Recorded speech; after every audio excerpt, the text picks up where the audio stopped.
I'm LaDonna Boyd, presenting the curriculum lesson for the week of January 16, 2022. The title of this week's lesson is Unbiased Actions, and it comes from Exodus chapter 23. You can follow along with us in the Adult Christian Life book from R.H. Boyd.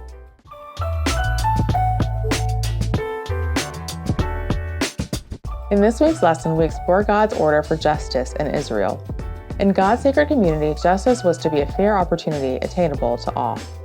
This is what it means to be under the rule of God, to live by the law according to justice.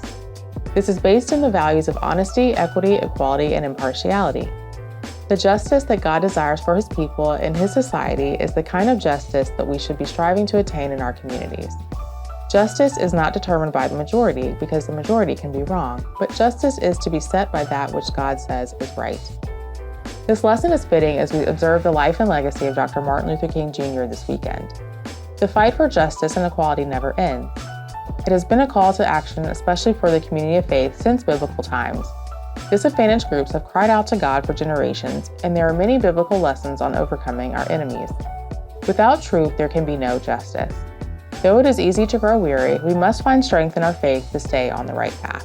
In the scripture, God commands that the Israelites are not to take sides in disputes. As it says in Exodus chapter 23, verses 1 through 9, "Do not spread false reports. Do not help a guilty person by being a malicious witness. Do not follow the crowd in doing wrong. When you give testimony in a lawsuit, do not pervert justice by siding with the crowd, and do not show favoritism to a poor person in a lawsuit. If you come across your enemy's ox or donkey wandering off, be sure to return it. If you see the donkey of someone who hates you fallen down under its load, do not leave it there. Be sure you help them with it. Do not deny justice to the poor people in their lawsuits. Have nothing to do with a false charge. Do not put an innocent or honest person to death, for I will not acquit the guilty. Do not accept a bribe, for a bribe blinds those who see and twist the words of the innocent. Do not oppress a foreigner. You yourselves know how it feels to be foreigners, because you were foreigners in Egypt."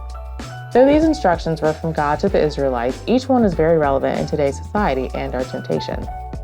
In this lesson, we see the comprehensive care and concern of God for the whole of creation, and it should bring us joy.